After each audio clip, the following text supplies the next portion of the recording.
সালাম আলাইকুম, আশা করি সবাই ভালো আছেন। আপনারা সবাই অলরেডি এটা তো জানেন যে গত বুধবার দিবাগত রাতে সচিবালয়ে বিশাল অগ্নিকাণ্ডের ঘটনা ঘটে।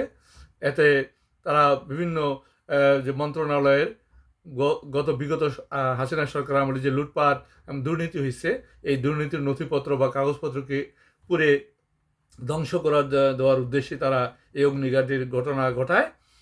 এবং সিমিলারলি একটা ঘটনা ঘটে যে বর্তমান আজকের সোমবারের 30শে ডিসেম্বর বাংলাদেশ প্রতিদিন পত্রিকায় একটা খবর এসছে যে তথ্য ও যোগাযোগ প্রযুক্তি খাতে পুলিশে 1,000 কোটি টাকা লুটপাটের তদন্ত রিপোর্ট।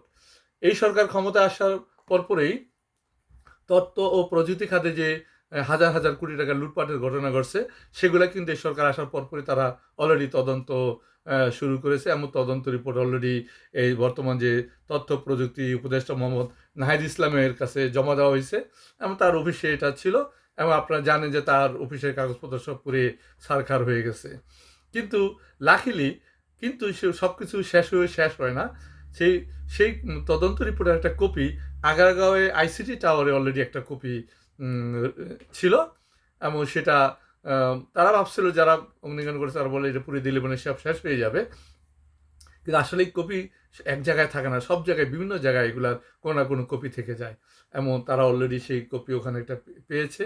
সুতরাং সেটাই দিয়ে ইনশাল্লাহ তারা এই তদন্ত রিপোর্ট দিয়ে তারা পরবর্তী যে কার্যক্রম করতে পারবে। সুতরাং শেষ হয় না। আশা করি অন্যান্য মন্ত্রণালয়ে যে বিভিন্ন যে অগ্নিকাণ্ডের ঘটনা ঘটছে, সেই কাগজপত্র আশা করি কোনো না কোনো জায়গায় এগুলো একটা কপি আছে। যদি সরকার এই কপিগুলো বিভিন্ন জায়গা থেকে সংগ্রহ করতে পারে, তারা আশা করি এই যা অগ্নিকাণ্ডে যে ক্ষয়ক্ষতি হয়েছে এগুলার কিছু ক্ষতি পুষিয়ে নিতে পারবে।